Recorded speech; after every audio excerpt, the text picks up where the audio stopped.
It's time for 41 is the Mic, a weekly Chiefs podcast with Nick Jacobs of KSHB 41 and Matt Derrick of Chiefs Digest. 41 is the Mic starts now. Welcome, everyone. That's right. Another episode of 41 is the Mic. We are deep into training camp. I am Matt Derrick from Chiefs Digest, alongside Mythbuster enthusiast Nick Jacobs from KSHB 41. That's right, Matt. We're going to bust some myths here off the top. It's going to be very exciting. Who are you going to call? Mythbusters! When you need a Chiefs fact, come to the pond. 41 is the mic.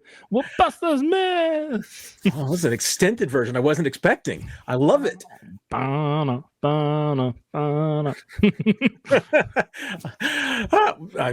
We could keep going, but it will probably eventually result in probably some sort of YouTube violation. There you go.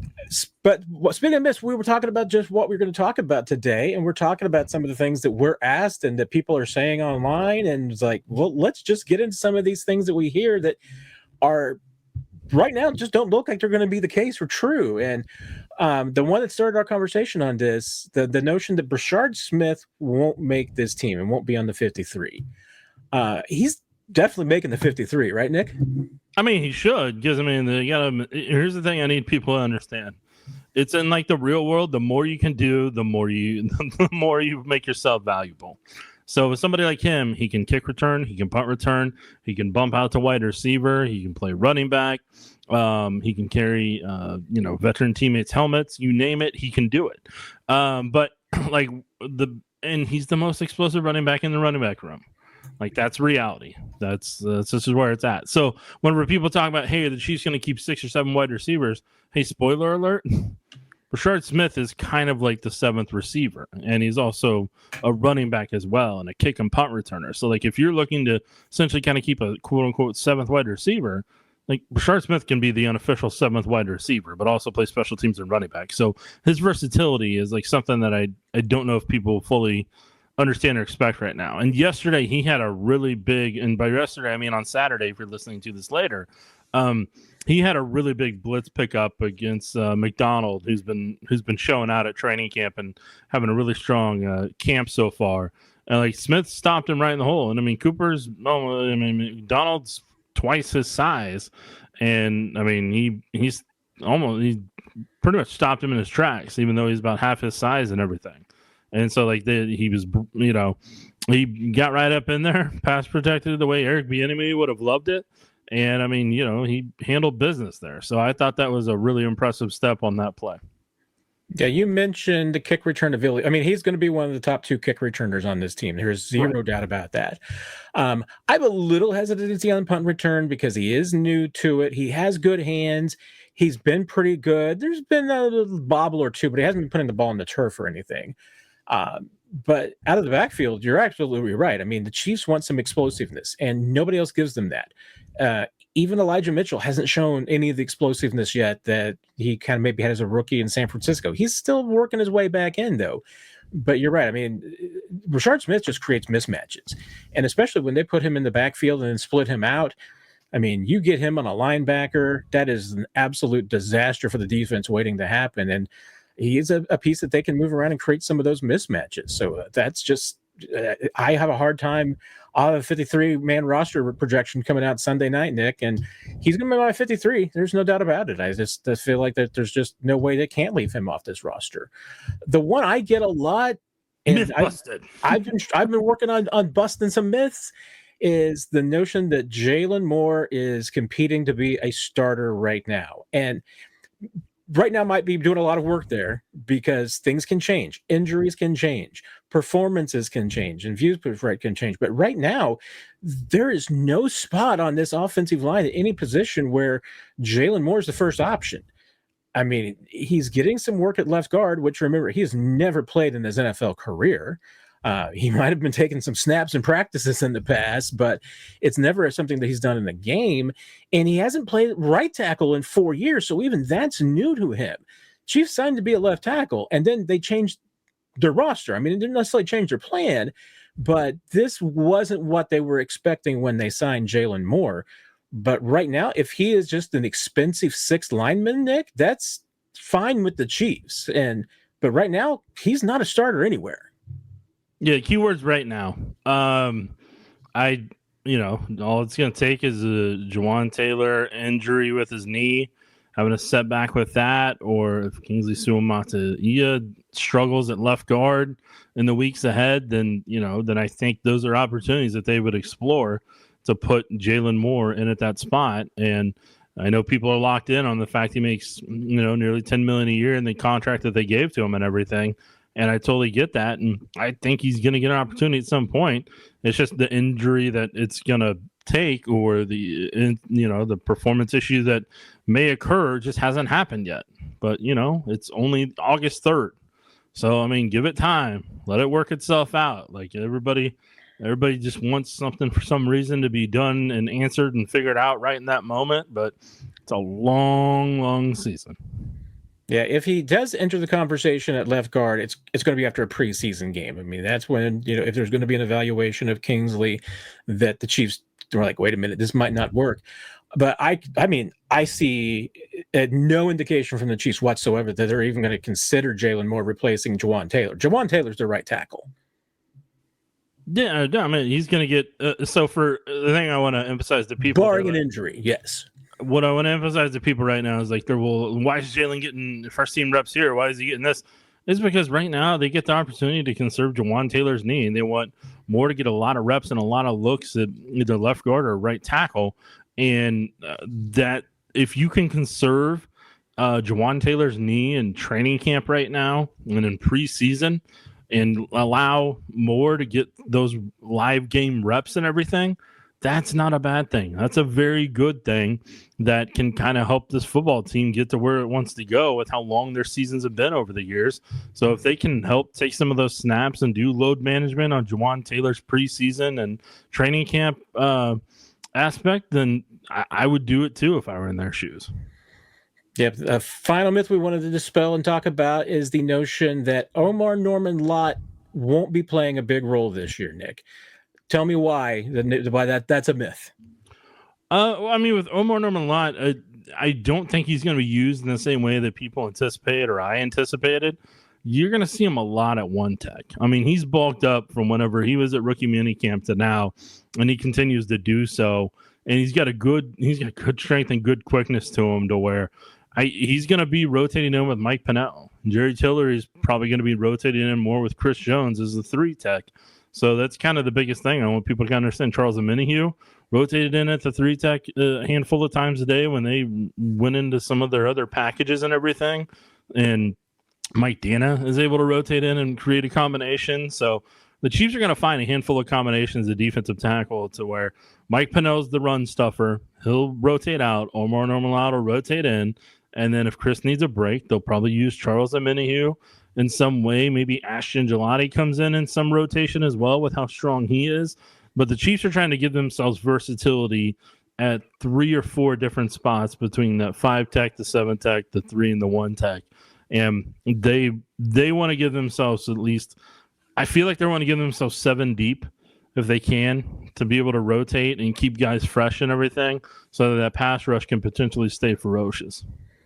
Yeah, it's been interesting to me to watch some of the rotations, and especially what we saw on Sunday when the Chiefs were doing a lot of third down work and second and long, third and long. There's more, I mean, let's face it, there's more passing downs than just third and long, especially in the NFL these days. Almost every down's a passing down. Yep. And the Chiefs are experimenting a lot with having 3 edge rushers on the field at all times. And with Chris Jones on the outside in a lot of those situations, Charles Omenihu or Mike Dana moving inside, you're probably, I mean, I feel like, and maybe we're just, getting a little bit of the testing right now, and it'll change as we go along. But It certainly seems like Steve Spagnuolo and Joe Cullen are considering putting, 3 edge rushers on the field more than just on third down. That it could happen in other situations. And that means you're at 3 edge rushers and, you've got Omar Norman-Lott in the field. You're right. I mean, he's improving, and he's been a little bit dinged up, so he's not 100%. But when he is 100%, he's going to be a player to deal with. Mm-hmm. to the player of the day on Sunday, a guy who made some absolutely incredible plays. And it's one of those things to me that's kind of in a rotation. The wide receiver of the day on Sunday, Nick, was Jason Brownlee. Mm-hmm. We could probably be having this conversation every single day about a different receiver, because it seems like everybody, especially at the bottom of that, that roster construction, we know that who the top 4 or 5 receivers are going to be. There's no doubt. I mean, hey, Hollywood Brown, healthy, is making his roster.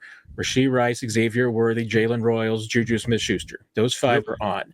Questions then going to be, hey, if Rashee Rice starts the season with a suspension, who replaces him? And do the Chiefs go with 6 or 7 wide receivers? So, depending on what happens with the Rashee Rice, you might have as many as 1 to 3 more receivers to make this team. Jason Brownlee's making his case, and he certainly made it on Sunday. Yeah, Brownlee needs to continue to stack what he did on Sunday multiple days and in the preseason to really kind of force himself into a roster spot, because the one thing he did that very few receivers have been able to do with Patrick Mahomes is when Patrick Mahomes throws you a fade, do you go up and catch it? And whenever he places it in a certain spot, are you capable of climbing the ladder to go catch it? Jason Brownlee did that twice today with Mahomes, and he did once with Minshew for sure, and then there's another one that potentially I think he made the catch, and it looked like he made the catch, got the feet in and everything, but without instant replay, you're not definitely sure.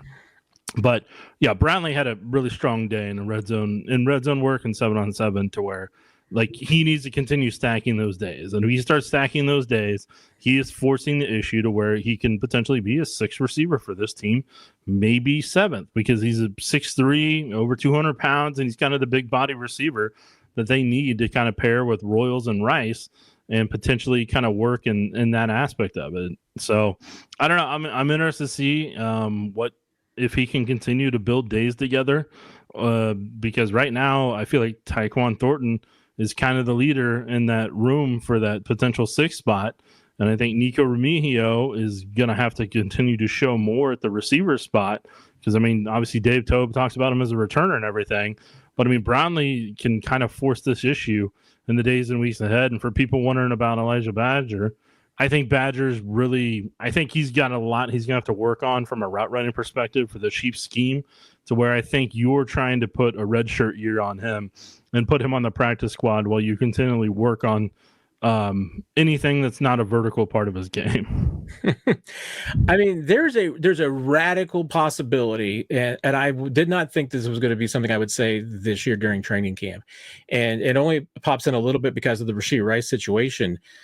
The Chiefs keeping 7 receivers is not impossible. It's still not probably a great option, but it could still happen, because Brownlee, Tyquan Thornton, and Nico Remigio. Remigio, if he ends up being this team's number 1 punt returner and is one of their top 2 kick returners along with Brashard Smith, how do you leave him off?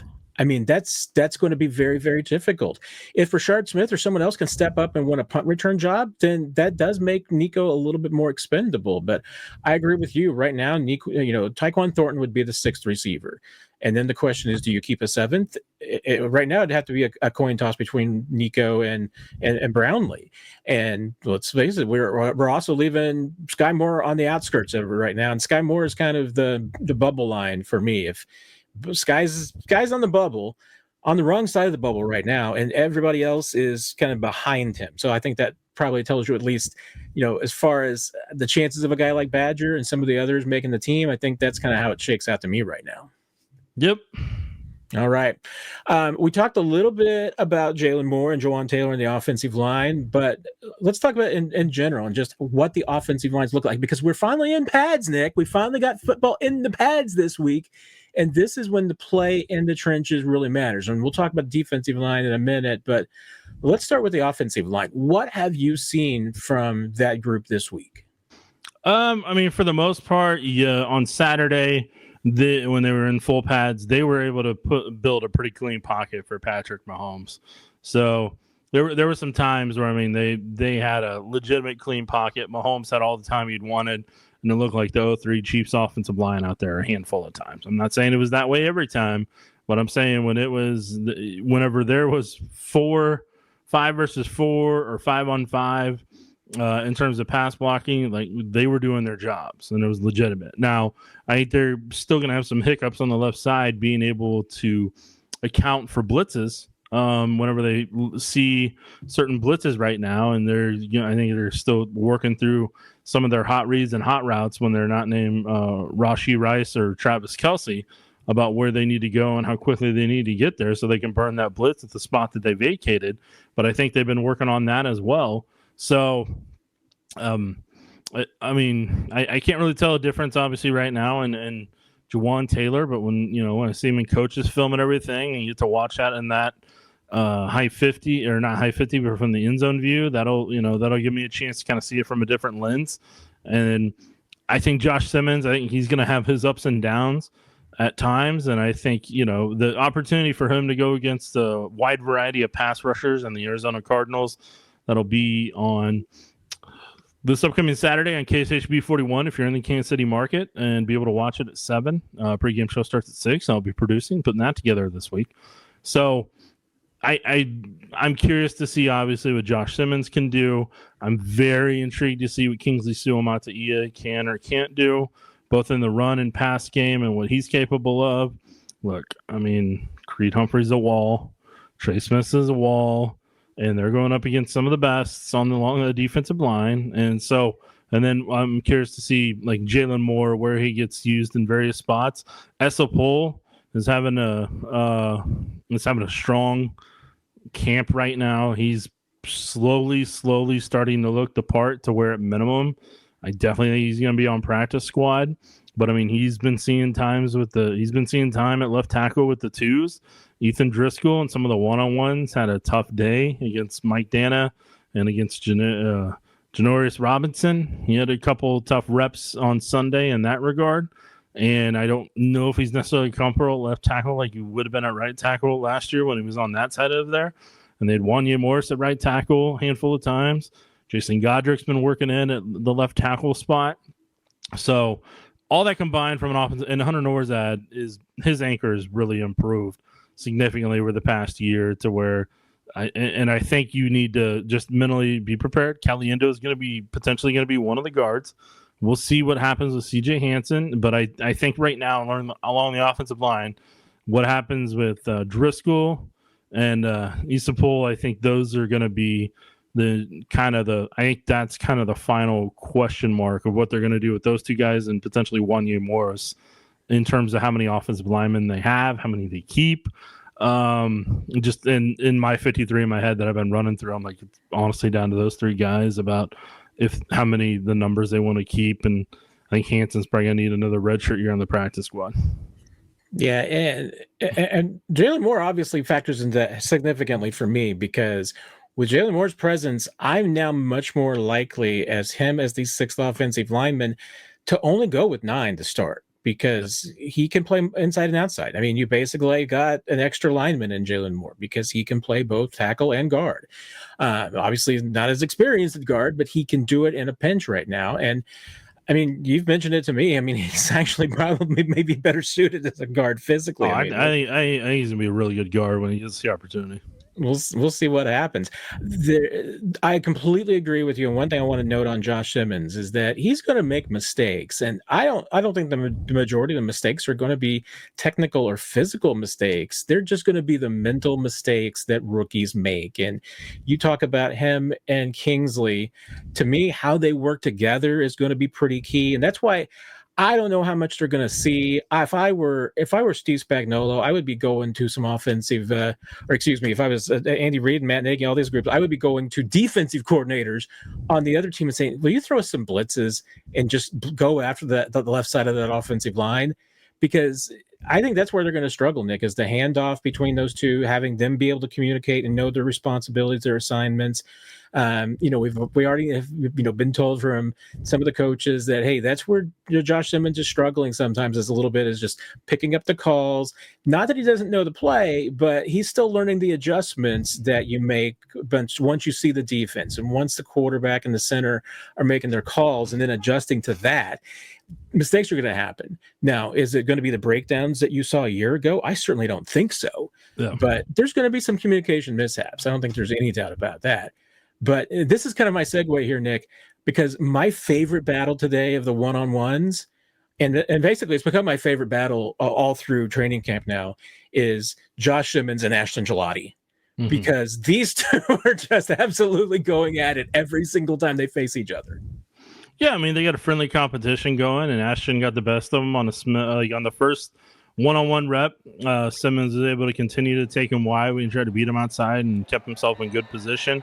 Had a good anchor on that one. And then the following one, Ashton set him up and then did a spin move inside, put him in the spin cycle, and, made that move inside. So, it's a back and forth between those two. Those two are used to going against each other now.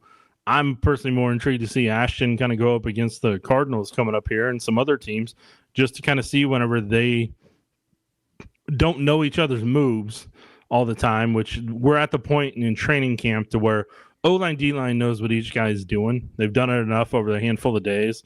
After 4 days, you have a pretty good idea what a guy is doing. And if you're watching and diving into coach's film, you know how to set up your teammate at this point and how to do this and how to do that. So, I want to see all these guys get a fresh reset to where they're not, for Josh Simmons and Kingsley Suamati, I want to see them go up against a different speed because they're so used to, quote-unquote, seeing the fastball over and over again, to use a baseball term. I want to see how they do with a curveball or sinker type of rush like they're going to see, with a different guy they're going against that isn't on their team. So, the preseason, it's going to be very intriguing to see what those guys can do, and they're very important to deciding. For as much as people want to obsess about pushing the ball downfield and the deep ball this, deep ball that, well, those two are going to decide how much the deep ball can or can't be used. Yeah, you need that time. And like you said, Mahomes has had a good time for the most part, but there's been times that it hasn't. I mentioned Gelati, and now Gelati is not going to be, he's not a starter. He's a rotational piece in that defensive line. But, right now we're looking at a defensive line that would start out as George Karlaftis, Chris Jones, Mike Pennell, and Mike Dana. And obviously rotation, Charles Omenihu is going to be a big part of that rotation. I think Jerry Tillery is going to end up being a big part of that rotation. We've talked about some of the guys that are going to be up there, but how do you feel like the defensive line has looked since the pads have come on? I'm really intrigued by what Tillery can do when he rotates in with Chris Jones. I think he's got a certain finesse style to his rush and a good rip move and a good swim move that I think kind of pairs well as a change of pace from Chris to where it may not be as lightning quick, but it's still similar type of skill set. Omar Norman Lott, I know he had that ankle injury whenever he got rolled up on in 9-on-7 the first day. As I saw that and how painful that was. And so, yesterday when I was shooting video of him, I know he's still dealing with it. I can tell because I know that type of limp because I've had it from an ankle injury. And so, I for him, I think it's just going to be part of, we'll see whenever he gets back to 100% what he can be. But I'm just telling you, that dude doesn't get moved around very much. He's turning into a mountain of a man. And he's going to be watching his growth from rookie mini camp till where he's at right now. I see why they're wanting to use him as a one tech. He's got on his college tape, he had the athletic ability of a 3 tech, but I get why they're wanting to use him in that way. Ashton Gelati, I think, he's got a very underrated bull rush, but man, does that guy have some quickness, and he's always back there chasing the quarterback and team whenever he's able to kind of get through. That guy, the motor that guy's got and the hustle he's got to him, that is very welcome on the Chiefs' defensive line in my book. Yeah, you mentioned the quarterback. That's where I wanted to end because let's face it, every team in the NFL, the quarterback's the only thing that matters. And Patrick Mahomes has looked more like Patrick Mahomes than we've seen in a while to me. This dude's having an absolutely fantastic camp. Yeah, there's 3 or 4 throws he makes every day that I'm up there that are something you would see that would wow you either in a regular season game or a playoff game. And just the way he can sidearm some throws and how he just makes it look so effortless. The way he's been able to burn the defense the past couple of days whenever they'd be bringing an overload blitz either on the left or right side. And he just patiently, he has time to sit in the pocket, set his feet, and just wait for whether it was Rice or Worthy to just come across over the middle or do the quick slant or whatever the hot route was. based on it. And those two knew exactly based on that blitz what depth they needed to go to where that spot had been vacated to be able to attack that spot that the defense gave up to them. And I don't remember. There was one the other day. I can't remember. Just the way Mahomes lofted it and like the way he rolled out and lofted it. And there's another one where he rolled out and kind of threw back against the grain. And just the throws he is making. I'm telling you guys, like, this dude is locked in.